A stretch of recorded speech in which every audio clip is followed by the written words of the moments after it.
Assalamu alaikum wa rahmatullahi wa barakatuh.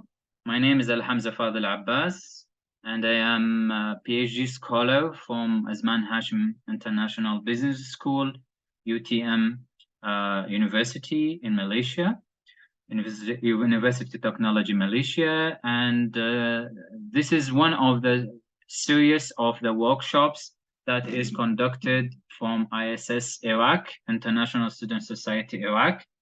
And today, inshallah, we are going to talk about research collaboration, which is, I believe, very important for PhD students, especially, and also even the graduate PhD students, because research is already a long process, and it will lead to different collaboration. Even if you finish your PhD, you still need to do research, you still need to collaborate with others. And I believe this is very important session as well for you. All right. So let me share my screen. So I will make it bigger so you can see my work, my slides. So this workshop, we're trying to answer a few questions here regarding this workshop. So we have 5 main questions. And actually, I will, if someone have any question, also he can write on the chat box. And also, I think I can also activate to unmute, also make unmute for all of you. So you can ask also a viable question if you want. Okay, so 1 minute. All right. Okay. All right. All right. So we have a few different questions we're trying to answer today. So first question is, what is research collaboration? What does mean research collaboration? And also, what motivates collaboration? Why we need to collaborate with other researchers, or we need to publish with our supervisor, with our co-supervisors, all right? And also, who are the collaborators? We were trying to identify who will collaborate with us. And also, how can one measure collaboration activity? How we can measure the collaboration as well over here. And also, what are the benefits and cost of collaboration and the implication for research policy? So I will try to brief in a brief to explain this here in this slides, and hopefully that it will be okay for all of you. If you have any question, you just need to ask me by using the your microphone, or you can also write down on the chat box. All right, let's move on. Now, so what will we cover? So we're trying to understand the term of research collaboration, and also to how to develop a successful research collaboration network, understand the key component of research collaboration. And also we see how a successful research collaboration help research students and faculty in learning a new teaching tool or increasing the breadth of their knowledge and learning different approaches to solving a problem. Okay, so also how a successful research collaboration help us to curtail the training and traveling costs for the university. You know, sometimes you need to travel abroad after you get your PhD. Even if you still study PhD, you still have to attend the conferences, or attend conferences online. And you know, this is during COVID, but right now you can go abroad and go any university around the world, and you need to identify yourself and your field and what your research interests. Maybe you will meet some people over there. You meet some people and some researchers like you. You have the same research interests, and then they will collaborate with you regarding this. All right. So also to understand the scope of the webinar, so trying to discuss on the scientific research collaboration with underlying purpose and to publish more scientific articles. All right, so introduction.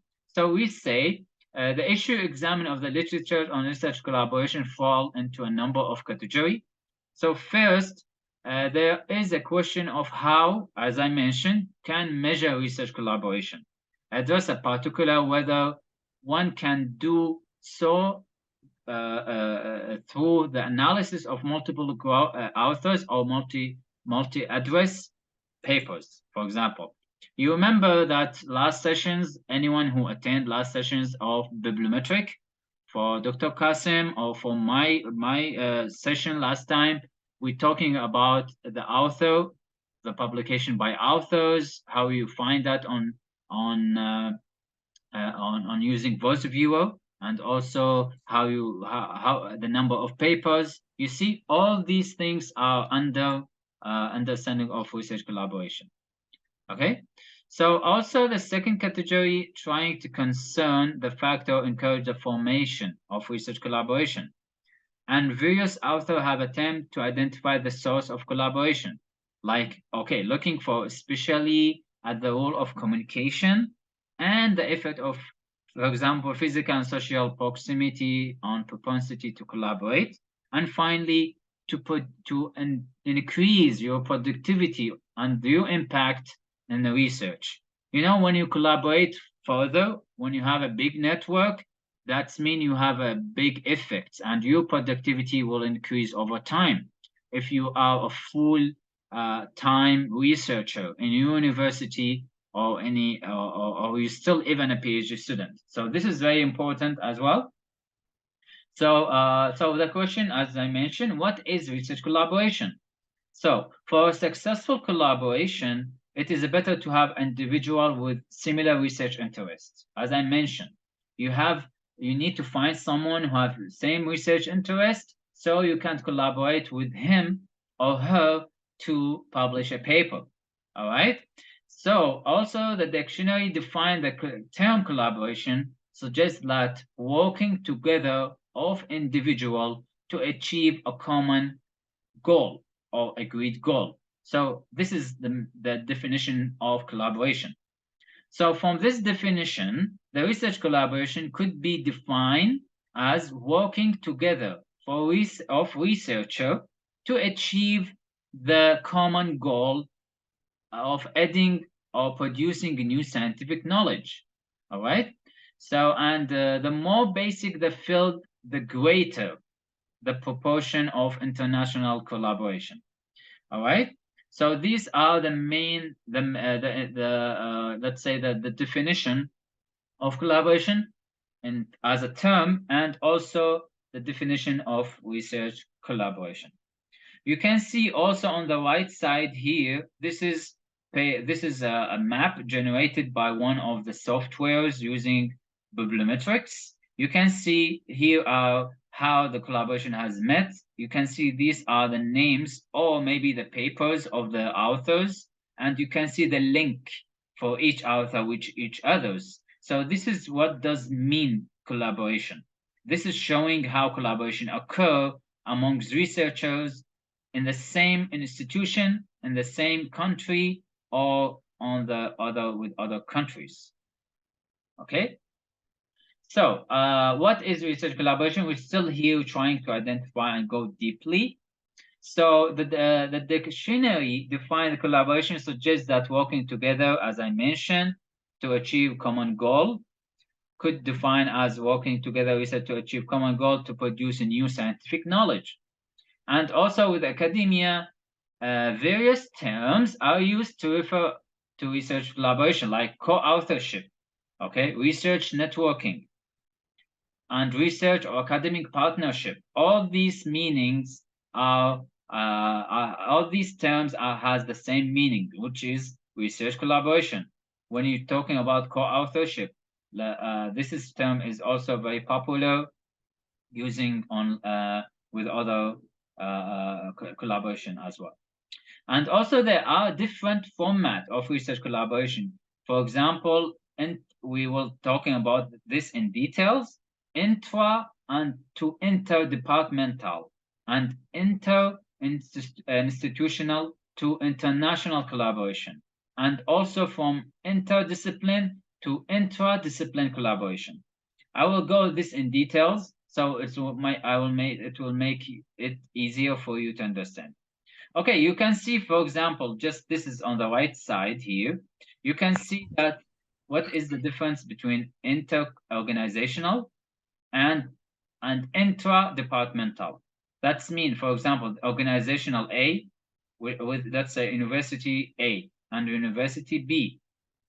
So when we have the same university, this author from the same university, this is called intra-departmental collaboration in research. Okay, and if you have intra-departmental here, organizational A, as you see, but when you have outside the university, all right, they call intra-organizational. That's mean organization A will collaborate with organization B. Let's say UTM will collaborate with UPM and with USM and so on. This is called intra collaboration. Sorry, inter collaboration, which is mean international, or but intra, it's departmental in the same organization. I will come this in details. All right. So who are the research collaborators? So we want to know who is the research collaborators. So it's very important that in the basic level, it is the people who collaborate, not like institution, like for example, direct cooperation between two or more researchers. And the fundamental unit of collaboration, you and your friend, for example, is collaboration on, it's called individual level.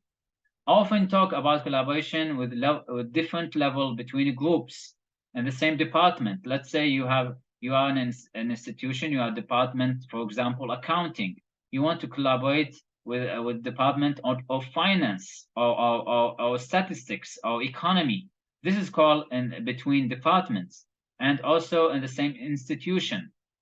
Let's say you want to do a research in the same university and also in the same geographic region or in the same country. You see, there are different level of collaboration can be happen in research. Okay, so most of policies are aimed at fostering collaboration of this higher level rather than inter-individual collaboration.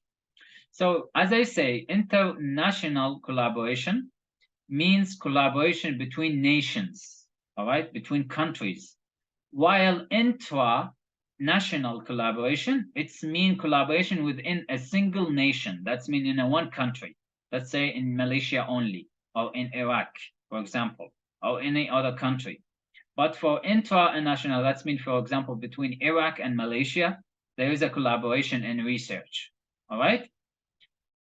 Good. So now here I will show you in details how we differentiate between intra and inter. Okay. So before I proceed, is anyone have a question so far? You just can answer me on chat box, or you can use your voice as well. There is on between individual. Okay, so let's say for in a group between individual in the same research group, this is called intra. Okay, for inter, that's between a group in the same department. And also department can be between individual or groups in the same department for intra, and for inter, it's between departments in the same institution. Institution, that's mean between individual or the departments in the same institution. But inter, it's between institution. Sector, also that's mean the collaboration for doing research between institutions in the same sector, and for inter, between institutions in the different sector. Finally, nation, that's mean between institutions in the same country. This is what's called intra, and for inter, it's between institutions in the different countries. All right, so this is the different level of collaboration that could happen between researchers around the world. Okay, so yeah, let's move on. Hopefully that everything is clear so far. So as I mentioned, that the collaboration would normally include the following. Those who work together on the research project throughout its duration or for a large part of it, for example, or how to make frequent a substantial contribution. So those whose names or posts appear in the original research proposal. You see, this is called also collaboration. And also collaboration can be included like those responsible for one or more in the main element of the research. For example, experimental design, construction of research equipment, execution of the experiment, analysis, and any other part of work.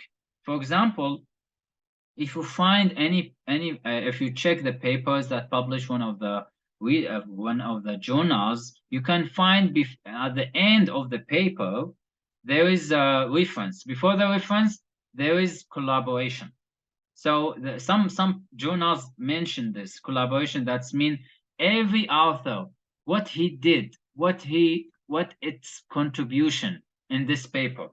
All right. So they put it in detail. Let's say, for example, the author A, he make the experiment or the analysis.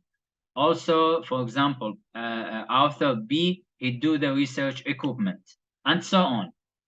All right. So also there is another collaboration could happen that those responsible for key step, the original idea for or hypothesis or theoretical interpretation. This is very important for social science. For example, you have some hypothesis and you also you have theoretical interpretation. For example, let's say, for example, most of them, the first author, he put the original idea of hypothesis, but for theoretical interpretation, it could be collaborated with other researcher. Sorry, with other researcher. All right. Good. Then also the original project proposed and fund rise. For example, you get funding. The fundings could be, most of the research could be from your supervisor. Most of the researchers, they get fundings from their supervisor or from their institution. So also this could also mentioned in the paper, at the end of the paper, that the collaboration, the funding, it's from who funded this paper. Okay, so all this are under collaboration meaning. All right, good.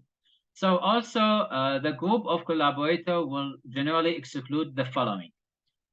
There is an important things here that some collaborators, they will exclude, for example, those who make only occasional or relative minor contribution to a piece of research. So, for example, minor contribution in a paper is not considered a collaboration.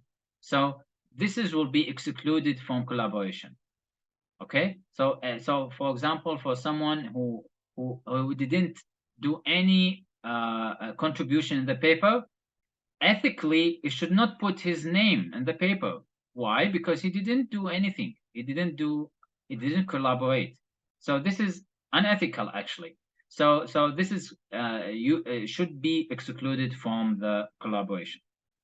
Okay, and at the same time, those not seen as or treated as a proper researchers, like for example, technician or research assistants. You know, sometimes the technicians, the someone who, for example, do the formatting. Okay, the formatting of the paper for the journal.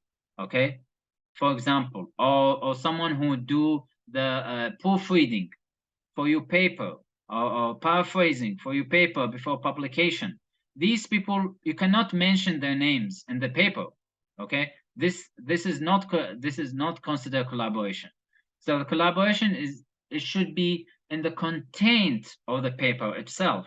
So, and also a research who already in the same field as well. All right.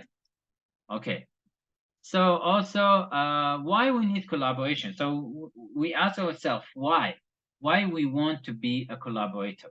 So first important thing, it is widely accepted that collaboration of research across discipline between young and more senior researcher and with practitioners is a critical to a career and novice researchers. Okay, novice or career, that means, for example, fresh researcher who already start doing research and they need to take research as their career, okay, as a career for their life. So they need collaboration, because collaboration will helping them to increase their impact or productivity over time. Okay, so this is one of the important things. We need collaboration. Second, the increasing disciplinary, complex, and costly characteristics of modern science encourages scientists to get involved in collaborating research. For example, sometimes when you do a research, you cannot do by your own self. You need some students or some people or some researchers. They are, let's say, they are like a professional in some aspect. So this is very important, and maybe the collaboration need to also find a skillful, for example, provide motivation to develop set of skills. And also collaboration also has the effect of plugging the research into a wide network of contact in scientific community. So you see that scientific community game, like there's educate, there's innovate, there's evaluate. So this is very important to put a new way. Okay, so this is very important. And at the same time, you see that aggregate wide range of skill in terms of people and resources. When you expand your collaboration, your skill will increase over time, and also your people and resources as a researcher, your reputation as a researcher in your community, in your institution. It is very important that take you further in your field, and also provide opportunity to realize saving an account of research infrastructures and training of personnel. It can be also could be using for you to train yourself to when you're working with expert in publications and also researchers. All right, good. So also there are factors that increase a multiple author paper. Okay, this is some factors you need to know that will increase your authorship. So for example, first, changing pattern of or level of funding. Okay, this is when you're trying to change the patterns of level of fundings, like the fundings can be get from your supervisor or from your institution. Also, the desire of researchers to increase their scientific popularity, visibility, and recognition. As I mentioned, the reputation is very important. You increase your popularity, people will know you. You will know you are a researcher, you are expert in this field, and people will cite your work, they will consult you. All of these things will get you good benefits over time. So this is why we need to do a collaboration. Same escalating demands of rationalization of scientific manpower. That's mean when you have more collaboration, your work will be more quality, high quality papers. You will have a novelty, because this will it's already collaborated with others. And the requirement for every more complex or large scale instrumentation. This is for, let's say, for other department, not in social science. Uh, for example, in engineering or any laboratory institutions, they need a lot of fundings and money to build their work. So they need a collaboration to do that. They cannot pay from their own pocket, right? And also in increasing specialization of science, use specialization also increase. Okay. Yes, Mrs. Zahra, Dr. Zahra, you can also attend. Actually, the form is already shared on the on the uh, on the promotion of the marketing of the declaration of the workshop. I can share here. Just give me 1 minute, so I can share here the attendance. No issue. Just give me 1 minute. Let me finish this slide and I will share. Okay. Okay. So also the advertisement of scientific discipline, which mean that researcher required more and more knowledge in order to make significant advance.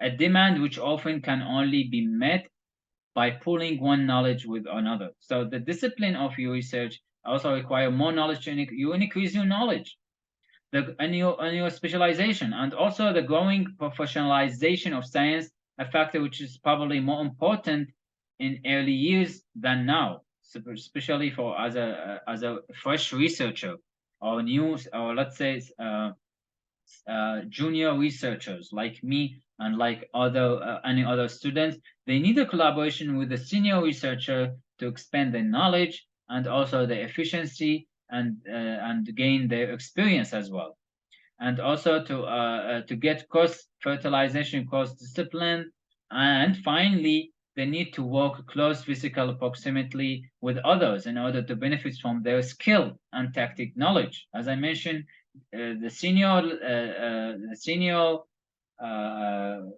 collaborators or researchers, they will have different skill and have a knowledge. So they will helping you to do this in your work as well, and to increase your knowledge when you collaborate with them. Okay. Okay. Thank you, Tamara, for sharing the form. I appreciate. Thank you very much. Okay. So now let's move on. So how to collaborate in research. So as I mentioned that we mentioned that the going it could be in different institution and so on. Like also scholars can also communicate with their research ideas or finding through blogs, micro or using social network sites, okay, and using social web platform to find how you find someone to collaborate with. And also, nonetheless, face-to-face physical interaction. As I mentioned, you attend to conferences. Doing a conference, when you attend, then there you'll find some, other researchers, they have the same research interest you have. You can take their phone number and you stay in touch with them, and you will keep in touch and to do a collaboration for previous collaboration, sorry, for future collaboration in your field. Okay, so nowadays also, as I mentioned, social network site, it's very vital. You can depend on and find someone who can help you, or he can ready to collaborate with you on your own field. All right, good. Now also you need to leverage your existing relationships. Okay, also like collaboration often work best when you work with people you know, and also you need to trust them, and they will build a good relationship, and you know how to work together. And also supervisors are often your strongest relationship as a first collaboration. As I mentioned, your supervisor, you need to collaborate with him during your studies as a master, and especially as a PhD. You need to have a good relationship with your supervisor and do publications with him. So he will be your first collaborator when you are a junior researcher or new researcher. And also you can collaborate with your colleagues, that the students, they already studying in the same field. You can collaborate with them. And also not necessarily also you who you are how are like you leverage in differences, and finally realize the value of power.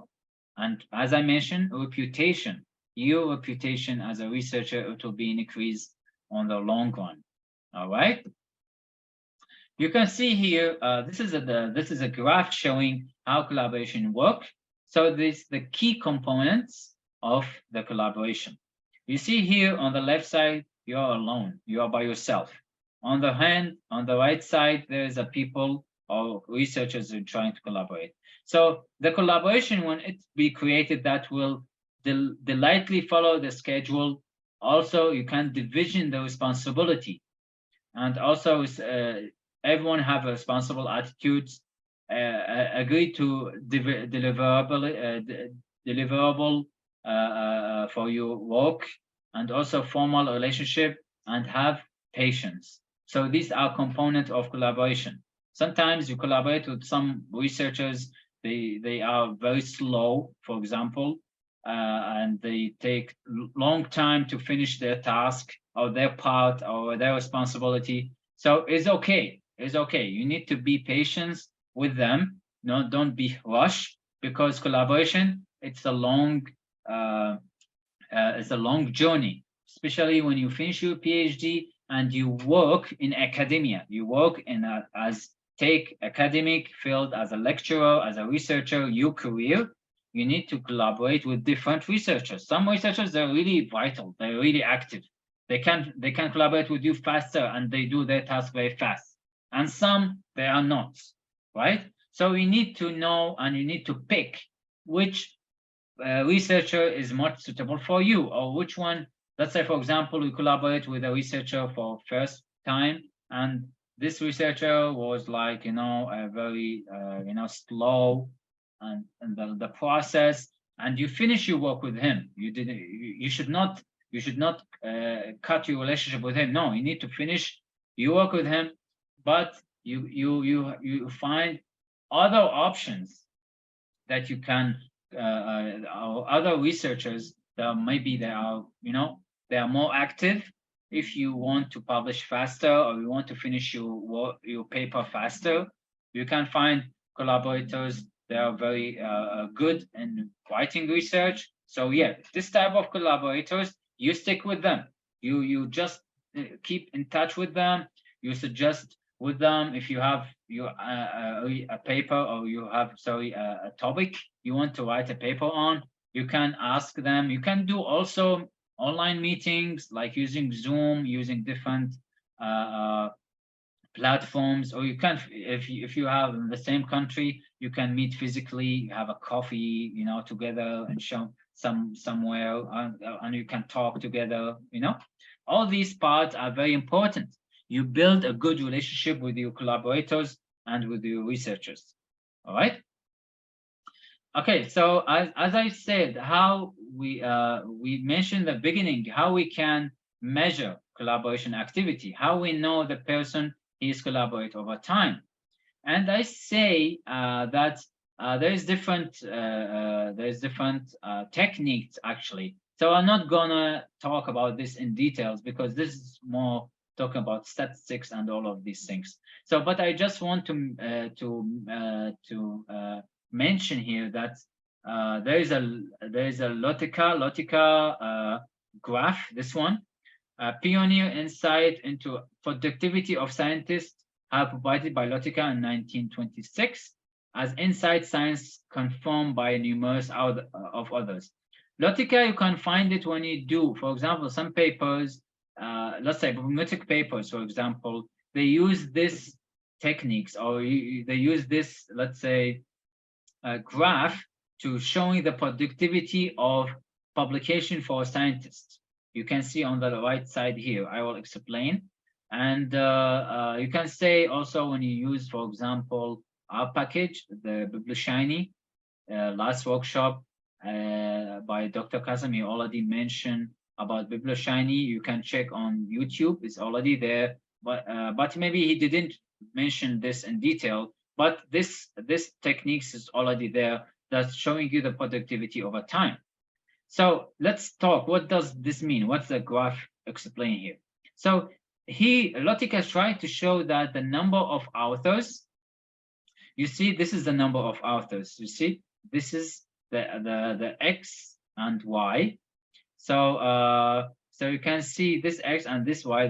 This is the horizontal and the vertical. It's represent the authors. Okay. The author produce papers and let's say is proportional papers. The number of researchers, this is the number of papers here, papers written. Okay, so the number of researchers produce just one paper is a given a period of time is two order magnitude greater than number of researchers produce 10 papers in the same time, and 4 order magnitude greater than for number of papers for 100 number producing 100 papers. So that's mean, what does it mean? That's mean, for example, if a researcher produce 2 papers, the period it will increase, let's say here 2 papers, 20. But when the researchers take let's say 4 papers, it will showing also an increase in the publications for 10 papers, for example. This will show that collaboration also an increase. So the logical findings have led some investigators to ask if prolific authors tend to collaborate more than less prolific authors. So that's mean there are some researchers or some authors that collaborate. For example, author A, he collaborates with author B and author C and publish with author B and author C. But author C, he collaborates only with author B. He didn't collaborate with author A. Okay, so Lotica show that author A more productive than author C. Okay, so this is how Lotica law or Lotica techniques work.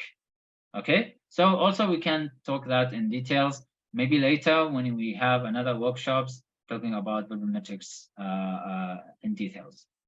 Okay, so finally the key takeaways here, you can see that research collaboration is working together of researchers to achieve a common goal or adding or producing new scientific knowledge. Okay, so as a young researcher and early career researcher, research collaboration is highly useful to learn, grow, and publish. Okay, in research collaboration, there is no one, let's say, size fit all. That means every collaborative arrangement has its own expectation, purpose, scope, and circumstances. Of course, some collaborators, they publish at, let's say, in 1 year, they can publish, let's say, 5 papers.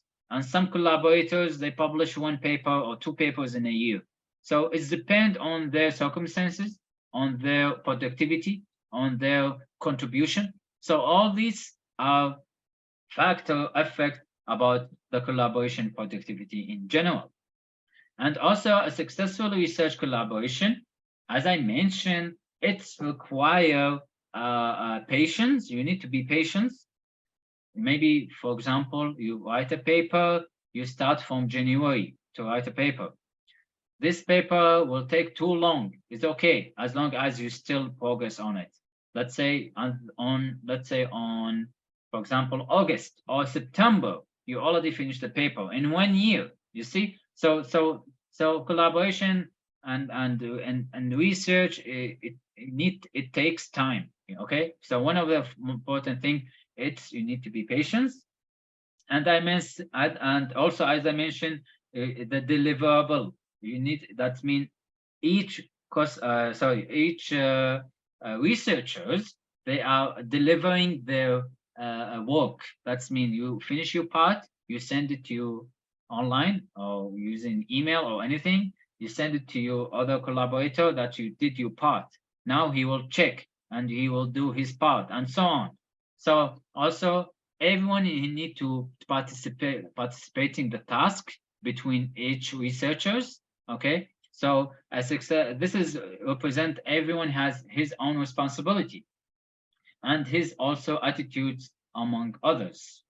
All right, and also despite all of these, not all collaboration agreement would prove successful. As I mentioned, maybe you work with researchers at the end, sometimes, which is called is very one of the important things you need to put in your mind also, which is called conflict of interest. If you check some papers, there's a lot of papers in your field, you find there is at the end of the paper, before the reference, there's a term, conflict of interest. That's mean there is no any conflict or contradiction between the researchers to write this paper. So for example, sometimes you work with the collaborators and researchers and find they have some issues in specific manner, and maybe they will decide not to work with you. Okay, they will leave, they will let you by yourself. So this is also possible. So that's mean not every collaboration is successful. So that's why I mentioned you need to pick the right researcher and the one who really want to collaborate with you, and especially in the same field. And also, for a successful collaboration, it's better to have individuals with a similar research interest. Okay, this is very important. Sometimes when you work with the collaborators with different research interests, maybe they will not interested to work with you because they are not interested on the field you are working in. So this is very important. You need to find someone who have the same research interest. Okay. And also a successful research collaboration. Also, it's help to contain the training and traveling costs of the university. For example, you want to collaborate with another university, so university will send you for a conference from country to another, or to another to the same country, for example, or collaboration with another country as well. So this is will also, as long as there's a successful collaboration, that will save time and will be less cost and will be not very expensive, for example, because it's already successful collaboration.